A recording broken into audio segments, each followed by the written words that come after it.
kelompok Beacon and Bottom akan mempresentasikan terkait inovasi bisnis pariwisata yang telah kami rancang sebelumnya. Oke, sebelum mulai ke videonya, perkenalkan dulu. Di sini ada saya bersama tim-tim. Boleh dengan Kak siapa? Nama saya Justisio Mudingo. Nama saya Maria Caroline Mukrana Esteban. Nama saya Gata Febriana Bude. Nama saya Rahma Putri Snaini. Nama saya Aninda Chandavina Putri. Nama saya Desmana Raslambi. Oke, langsung saja ya ke penjelasannya. Stay tune. Oke teman-teman, jadi di sini kami sudah merancang inovasi bisnis yang untuk destinasinya pun kami memilih Kota Lama Semarang. Untuk judul inovasi bisnis itu sendiri adalah Heritage Smart Tourism Semarang, yang revitalisasi Kota Lama Semarang berbasis argumentasi reality ekonomi kearifan lokal. Jadi di sini yang pertama bisa dilihat dari problem identification. Jadi kami mencari dulu di sana tuh ada apa saja permasalahan yang ada di Kota Lama Semarang. Kami juga melakukan analisis SWOT (SWOT). Yang kami dapatkan itu ada 4 poin. Yang pertama, deteriorisasi bangunan, di mana di Kota Lama Semarang itu dari kondisi fisik bangunannya sendiri masih kumuh dan kurang terawat. Hal tersebut itu karena faktor usia, terus kurangnya anggaran konservasi terbatas. Yang kedua adalah pengalaman wisata yang dangkal. Maksud dari pengalaman wisata yang dangkal itu tidak ada narasi digital. Jadi di sana itu kurangnya narasi yang digital. Jadi kayak bagi wisatawan itu merasa kurang informasi yang didapat dari Kota Lama Semarang tersebut. Jadi kayak wisatawan datang ke sana itu cuma lihat-lihat, terus foto, selesai foto ya pulang. Jadi mereka kurang memiliki aktivitas langsung yang mereka bisa lakukan di sana. Yang ketiga ada transparansi dan layanan. Di sana itu kalau mau sewa fotografer itu sangat mahal. Kami mencari informasi-informasi dari salah satunya dari Google Maps. Ada review yang kurang mengenakan dari salah satu wisatawan, di mana dia mengatakan kalau tarif yang diambil dari salah satu fotografer itu sebesar Rp400.000. Kayaknya itu tuh cuman beberapa kali foto. Jadi kayak itu tuh merupakan tarif yang cukup mahal untuk sekali foto saja. Selain itu, untuk layanannya sendiri, di sana para petugas, baik petugas kayak pengelola wisata di sana atau petugas keamanan, itu sangat tidak ramah. Kami pun dapat buktinya lewat Google Maps. Di sana mereka banyak review-review yang kurang mengenakan dari pelayanan yang ada di sana. Mereka tidak ramah, acuh, terus kayak yang paling buruk adalah terkadang pihak di sana itu cuek. Dan yang terakhir ada kebersihan dan pengelolaan. Di sana, di Kota Lama Semarang pun masih ada sampah yang berserakan. Sekalipun ada tempat sampah, kayak kalau penuh itu tuh jadi kayak pengelola yang di sana itu tidak membersihkannya langsung, tapi kayak mereka membiarkan saja tong sampah itu penuh, kumuh dan mengeluarkan aroma yang tidak sedap. Selain itu adanya manajemen kawasan yang belum optimal dan problematika overtourism tanpa sistem distribusi pengunjung. Nah, itu beberapa poin yang kami ambil terkait problem identification. Sebenarnya di sana juga kami sudah mendapatkan terkait kekuatan, kelemahan, dan lain sebagainya terkait analisis SWOT. Ini kami memberikan salah satu poin-poin dari masing-masing analisis SWOT tersebut. Yang pertama itu ada strength. Di sana itu warisan kolonial yang unik dan lokasi strategis di pusat kota. Nah, sebenarnya tuh Kota Lama Semarang itu tuh memiliki posisi yang strategis karena berada di tengah-tengah kota dan warisan kolonial yang masih terikat, terus yang masih unik. Jadi itu tuh menjadi salah satu daya tarik wisatawan untuk ke sana.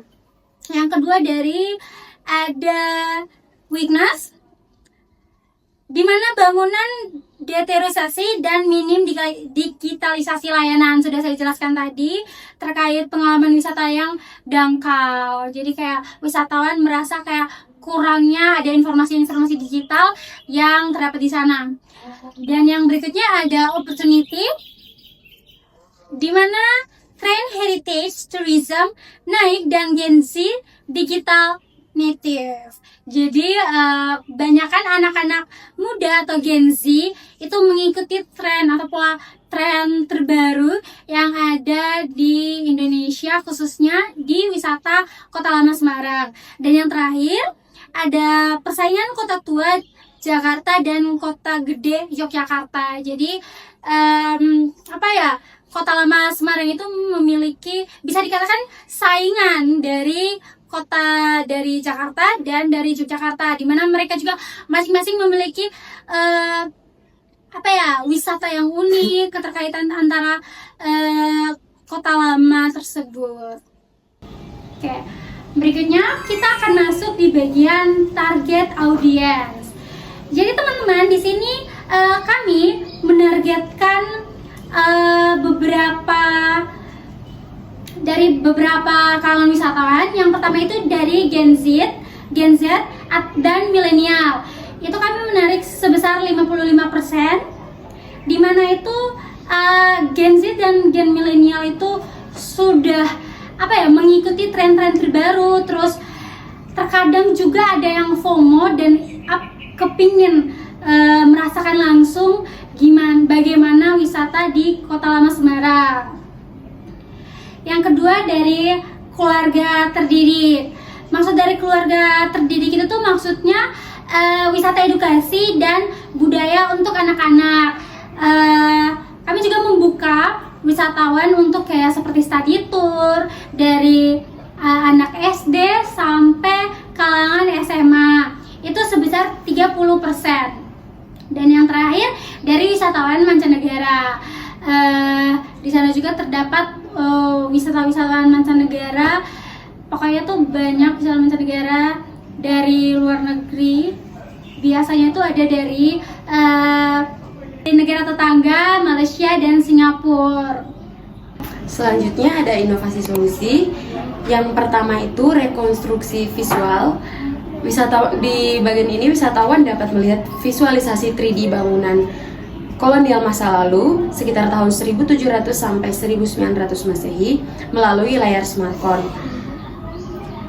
yang tersedia melalui multibahasa, bahasa Indonesia, Inggris, dan Mandarin. Yang ketiga itu gamifikasi. Wisatawan mengumpulkan poin di setiap rute tour yang nantinya dapat ditukarkan dengan diskon produk UMKM. Yang kedua ada heritage night market, yaitu mengubah koridor utama menjadi pusat ekonomi kreatif diterangi lampu yang dekoratif, yang dapat memberikan dampak ekonomi dengan meniru kesuksesan pasar malam internasional untuk meningkatkan pengeluaran wisatawan atau tourist spending. Kemudian dengan atraksinya pertunjukan seni keroncong dan wayang di antara bangunan bersejarah yang diterangi lampu dekoratif. Yang ketiga, platform digital terintegrasi atau proses dan pemasaran itu merupakan sebuah ekosistem digital untuk mengelola seluruh ekosistem wisata. Yang pertama itu transparansi, menampilkan direktori UMKM dengan harga yang jelas untuk menghindari praktik nutuk atau harga yang tidak wajar. Yang kedua itu manajemen data, menyediakan dashboard analitik bagi pengelola untuk mengambil keputusan berbasis data. Kemudian yang keempat ada community based tourism, memastikan warga lokal menjadi penggerak utama bukan sekedar penonton. Itu terdiri dari yang pertama ada pelatihan, warga dilatih menjadi pemandu wisata berbasis AR dan pengelolaan pasar malam. Yang kedua ada inklusivitas, sistem bagi hasil yang transparan untuk meningkatkan kesejahteraan komunitas lokal. Yang berikut ada teknologi integration atau smart design, bagaimana teknologi HSTS memanusiakan warisan budaya bukan menggantikannya. Yang pertama ada AR atau augmented reality, rekonstruksi visual 3D bangunan bersejarah dengan audio narasi AI, menampilkan tokoh sejarah dan trigger via kamera smartphone. Yang kedua ada IoT dan Smart Waste Management, itu menggunakan sensor IoT untuk memonitor sampah secara real time sehingga petugas pendapat peringatan otomatis jika tempat sampah penuh. Yang berikutnya ada mobile application, itu menyediakan booking dan peta zonasi interaktif, sistem gamifikasi dan reward point, serta memperoleh narasi personal wisatawan. Kemudian memanfaatkan platform digital, direktori UMKM dan reservasi layanan analitik data pengunjung, konten premium dan subscription. Kemudian ada gamifikasi dan big data. Data perilaku pengunjung digunakan untuk personalisasi konten promosi berbasis AI agar lebih tepat sasaran. Kemudian, dalam membangun proyek wisata digital, kita menghadapi tantangan bernama VUCA. Ini adalah singkatan dari situasi yang serba tidak pasti. Yang pertama itu ada gejolak tren cepat berubah. Masalahnya apa yang viral hari ini besok sudah basi. Tren digital itu lari sangat kencang. Solusinya kita tidak boleh kerja dadakan, kita pakai konten kalender yang rapi, ajak kreator lokal biar konten tetap segar dan rutin update teknologi seperti AR setiap 6 bulan agar tidak ketinggalan zaman. Yang kedua, ketidakpastian jumlah pengunjung. Masalahnya kita tidak pernah tahu pasti berapa orang yang datang karena tergantung musim, cuaca, atau kondisi ekonomi. Solusinya jangan cuma bergantung pada satu jenis turis, kita buat subscription plan atau langganan supaya ada pemasukan tetap dan sistem booking online supaya jumlah tamu lebih terukur. Kemudian yang ketiga ada kerumitan banyak kepala. Masalahnya mengelola wisata itu ribet karena melibatkan banyak pihak, Pemkot, pedagang UMKM, komunitas seni, sampai tim IT.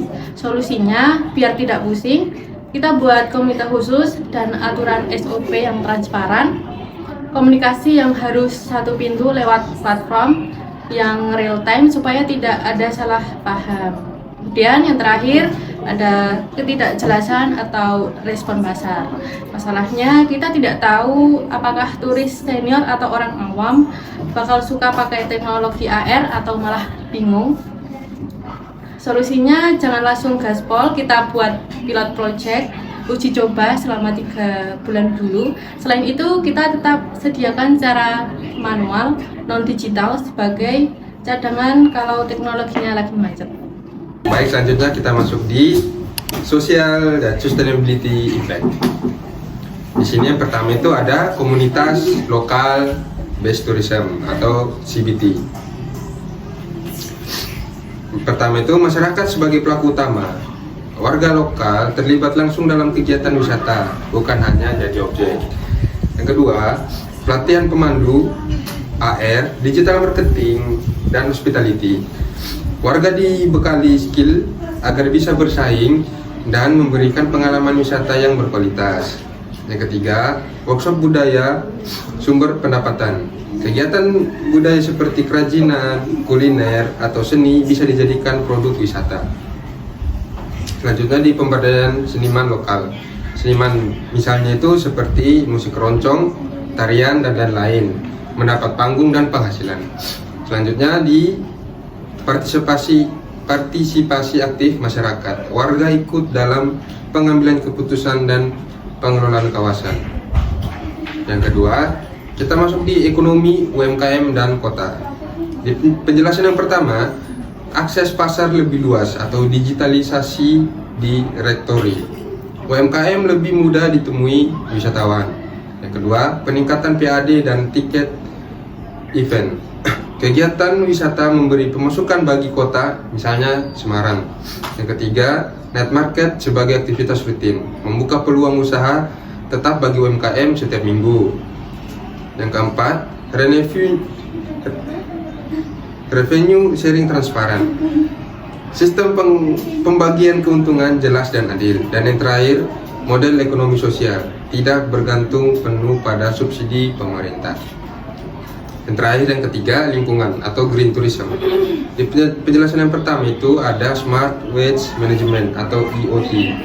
Pengelolaan sampah lebih efisien dengan teknologi. Yang kedua, efisiensi digital bagi wisatawan. Pengunjung didorong untuk membuang sampah dan benar. Yang ketiga, pengurangan plastik sekali pakai, terutama di area seperti night market. Yang keempat, material ramah lingkungan, digunakan dalam inovasi atau pembangunan. Dan yang terakhir itu zona distribusi wisatawan, untuk menghindari penumpukan di satu titik atau overtourism. Slide ini menjelaskan kenapa sekarang adalah waktu yang tepat untuk mengembangkan heritage smart tourism system di Semarang. Dilihat dari data dan peluang pasar. Selanjutnya, yang pertama dari sisi kunjungan wisatawan, Kota Semarang sudah mencapai sekitar 1,2 juta kunjungan di tahun 2023. Artinya, demand wisatawan sudah besar dan terus berkembang. Yang kedua, sebanyak 72% Gen Z menggunakan media sosial untuk merencanakan wisata. Ini menunjukkan bahwa strategi digital seperti TikTok dan Instagram sangat relevan untuk menarik wisatawan.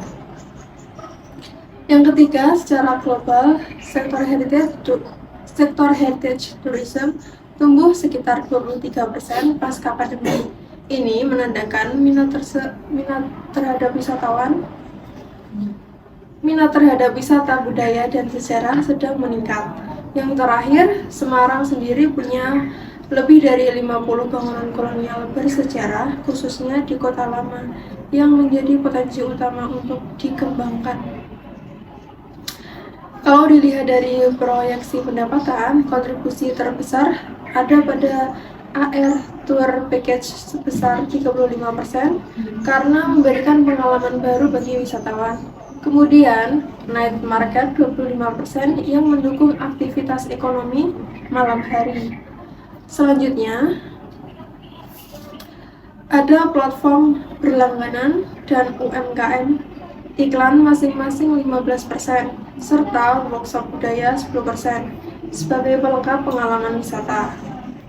Dari sisi pengalaman wisatawan, perjalanan dimulai dari mereka menemukan informasi lewat media sosial, lalu melakukan booking online. Setelah tiba di lokasi, mereka bisa menggunakan teknologi seperti AR, menjelajah berbagai zona, mengumpulkan poin, hingga berbelanja di UMKM. Di akhir, mereka akan membagikan pengalaman mereka di media sosial yang otomatis menjadi promosi gratis. Jadi, dari data dan tren ini bisa disimpulkan bahwa Semarang memiliki pasar, potensi, dan momentum yang kuat untuk mengembangkan konsep wisata berbasis teknologi ini. Oke, kita masuk ke slide terakhir, yaitu penutup. Jadi HSTS itu bukan sekedar aplikasi atau gimmick teknologi semata. HSTS adalah sebuah ekosistem. Kita ingin mengubah cara orang menikmati Kota Lama Semarang dari yang tadinya hanya datang untuk foto-foto lalu pulang menjadi pengalaman yang lebih dalam melalui teknologi AR dan keterlibatan UMKM lokal. Ada 3 poin utama yang menjadi kekuatan di inovasi kami. Yang pertama, originalitas. Kita mengintegrasikan warisan budaya dengan digitalisasi yang belum ada sebelumnya di Semarang. Yang kedua, teknologi tepat guna, penggunaan AR dan gamifikasi. Ini tujuannya jelas, yaitu meningkatkan interaksi dan daya beli wisatawan. Yang terakhir, keberlanjutan, kami memastikan masyarakat lokal tetap menjadi aktor utama melalui konsep community based tourism. Kota Lama Semarang sudah menunggu ratusan tahun untuk diceritakan dengan cara yang benar. Melalui HSTS, kita bawa warisan sejarah ini untuk hidup kembali untuk generasi sekarang. Oke teman-teman, sekian dulu presentasi dari kami terkait rancangan inovasi bisnis pariwisata yang telah kami buat. Terima kasih sudah menonton video ini. Bye-bye. I just had to let you know you're